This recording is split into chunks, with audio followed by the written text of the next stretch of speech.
நீதிமன்றம் விசித்திரம் நிறைந்த பல வழக்குகளை சந்தித்திருக்கிறது. புதுமையான மனிதர்களை கண்டிருக்கிறது. ஆனால் இந்த வழக்கு விசித்திரமும் அல்ல, வழக்காடும் நானும் புதுமையான மனிதன் அல்ல. வாழ்க்கை பாதையிலே சர்வ சாதாரணமாக தென்படக்கூடிய ஒரு ஜீவன் தான் நான். கோவிலிலே குழப்பம் விளைவித்தேன், பூசாரியை தாக்கினேன், குற்றம் சாட்டப்பட்டிருக்கிறேன். இப்படியெல்லாம் நீங்கள் எதிர்பார்ப்பீர்கள் நான் இதையெல்லாம் மறுக்கப் போகிறேன் என்று. இல்லை, நிச்சயமாக இல்லை. கோவிலிலே குழப்பம் விளைவித்தேன். கோவில் கூடாது என்பதற்காக அல்ல, கோவில் கொடியவரின் கூடாரமாய் இருக்கக்கூடாது என்பதற்காக. பூசாரியை தாக்கினேன், அவன் பக்தன் என்பதற்காக அல்ல, பக்தி பகல் வேஷமாய் ஆகிவிட்டதை கண்டிப்பதற்காக. உனக்கேன் இவ்வளவு அக்கறை? உலகத்தில் யாருக்கும் இல்லாத அக்கறை என்று கேட்பீர்கள். நானே பாதிக்கப்பட்டேன், நேரடியாக பாதிக்கப்பட்டேன். சுயநலம் என்பீர்கள். என் சுயநலத்திலே பொது நலமும் கலந்திருக்கிறது. ஆகாரத்திற்காக அழுக்கை சாப்பிட்டு தடாகத்தை சுத்தப்படுத்துகிறதே மீன், அதை போல என்னை குற்றவாளி என்கிறார்களே. இந்த குற்றவாளியின் வாழ்க்கை பாதையிலே கொஞ்ச தூரம் பின்னோக்கி நடந்து பார்த்தால் அவன் கடந்து வந்துள்ள காட்டார்கள் எவ்வளவு என்று கணக்கு பார்க்க முடியும். பாட்டொலிக்கும் குயில்கள் இல்லை என் பாதையில், படம் எடுக்கும் பாம்புகள் நெளிந்திருக்கின்றன. தென்றலை தீண்டியதில்லை, நான் தீயை தாண்டி இருக்கிறேன். கேளுங்கள் என் கதையை. தீர்ப்பு எழுதுவதற்கு முன் தயவு செய்து கேளுங்கள். தமிழ்நாட்டிலே இந்த திருவிடத்திலே பிறந்தவன் நான். பிறக்க ஒரு நாடு, பிழைக்க ஒரு நாடு. தமிழ்நாட்டின் தலையெழுத்துக்கு நான் விதிவிலக்கா? ரங்கூன் என் உயிரை வளர்த்தது, உயர்ந்தவனாக்கியது. திருமண கோலத்திலே இருக்கும் என் தங்கையை காண வந்தேன். மோசடி வழக்கிலே ஈடுபட்டு குற்றவாளி குண்டிலே உங்கள் முன்னால் நிற்கிறாளே, இதோ இந்த ஜாலக்காரி ஜாலி. இவள் வலையிலே வீழ்ந்தவர்கள் நானும் ஒருவன். பணப்பெட்டியை பறிகொடுத்தேன், பசியால் திரிந்தேன், மெலிந்தேன், கடைசியில் பைத்தியமாக மாறினேன். காண வந்த தங்கையை கண்டேன் கண்ணற்ற ஓவியமாக, ஆம், கைம்பெண்ணாக. தங்கையின் பெயரோ கல்யாணி, மங்களமான பெயர். ஆனால் கழுத்திலோ மாங்கல்யம் இல்லை. செழித்து வாழ்ந்த குடும்பம் சீரழிந்து விட்டது. கையிலே பிள்ளை, கண்ணிலே நீர். கல்யாணி அலைந்தாள், கல்யாணிக்காக நான் அலைந்தேன்.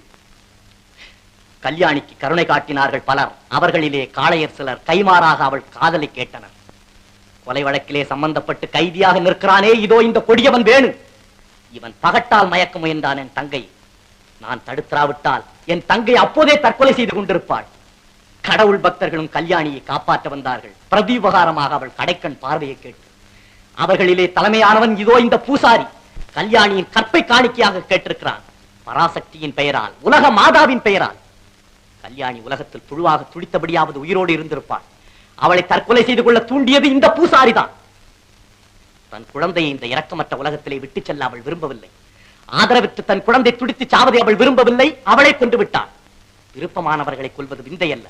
உலக உத்தமர் காந்தி, அகிம்சா மூர்த்தி, ஜீவகாருண்ய சீலர் அவரே நோயால் துடித்துக் கொண்டிருந்த கண்டுக்குட்டியை கொண்டுவிட சொல்லி இருக்கிறார். அது கஷ்டம் உருவதை காண சகிக்காமல் அதே முறையைத்தான் கையாண்டிருக்கிறாள் கல்யாணி. இது எப்படி குற்றமாகும்? வெளிநாட்டிலிருந்து திரும்பிய ஒரு தமிழனுக்கு வாழ வழி இல்லை. தமிழ்நாட்டிலே பிறந்த ஒரு பெண்ணுக்கு வாழ்வதற்கு பாதுகாப்பில்லை. என் தங்கை மட்டும் கொஞ்சம் விட்டுக் கொடுத்திருந்தான். கோடீஸ்வரன் வீட்டு பள்ளி அறையிலே ஒரு நாள், மானத்தை விலை கூறியிருந்தால் மாளிகை வாசியின் மடியிலே ஒரு நாள். இப்படி ஓட்டியிருக்கலாம் நாட்களை. இதைத்தானா இந்த நீதிமன்றம் விரும்புகிறது? பகட்டி என் தங்கையை விரட்டியது. பயந்து ஓடினாள். பணம் என் தங்கையை துரத்தியது. மீண்டு ஓடினாள். பக்தி என் தங்கையை பயமுறுத்தியது. ஓடினாள், ஓடினாள், வாழ்க்கையின் ஓரத்திற்கே ஓடினாள். அந்த ஓட்டத்தை தடுத்திருக்க வேண்டும், வாட்டத்தை போக்கியிருக்க வேண்டும் என்று சட்டத்தை நீட்டுவோம். செய்தார்களா? வாழ விட்டார்களா என் கல்யாணியை? குற்றவாளி யார் வழக்கிற்கோ வக்கீலாக மாறுகிறான். இல்லை, யார் வழக்குக்கும் இல்லை. அதுவும் என் வழக்கு தான், என் தங்கையின் வழக்கு. தங்கையின் மானத்தை அழிக்க எண்ணிய மாபாவிக்கு புத்தி புகட்ட அண்ணன் ஓடுவதிலே என்ன தவறு? கல்யாணி தற்கொலை செய்து கொள்ள முயன்றது ஒரு குற்றம், குழந்தையை கொன்றது ஒரு குற்றம், நான் பூசாரியை தாக்கியது ஒரு குற்றம். இத்தனை குற்றங்களுக்கும் காரணம் யார்? யார் யார் காரணம்? கல்யாணியை கஞ்சிக்கு வழி இல்லாதவளாக அலைய விட்டது யார் குற்றம்? விதியின் குற்றமா அல்லது விதியை சொல்லி வயிறு வளர்க்கு வீணர்கள் குற்றமா? பணம் பறிக்கும் கொள்ளை கூட்டத்தை வளர விட்டது யார் குற்றம்? பஞ்சத்தின் குற்றமா அல்லது பஞ்சத்தை மஞ்சத்திற்கு வரவழைத்த வஞ்சகர்களின் குற்றமா? கடவுள் பெயரால் காமலியிலே நடத்தும் போலி பூசாரிகளை நாட்டிலே நடமாட விட்டது யார் குற்றம்? கடவுளின் குற்றமா அல்லது கடவுள் பெயரை சொல்லி காலட்சேபம் நடத்தும் கயவர்கள் குற்றமா? இந்த குற்றங்கள் களையப்படுவரை குணசேகரங்களும் கல்யாணிகளும் குறைய போவதில்லை. இதுதான் எங்கள் வாழ்க்கையேட்டில் எந்த பக்கம் புரட்டினாலும் காணப்படும் பாடம், பகுத்தறிவு, பயனுள்ள அரசியல் தத்துவம்.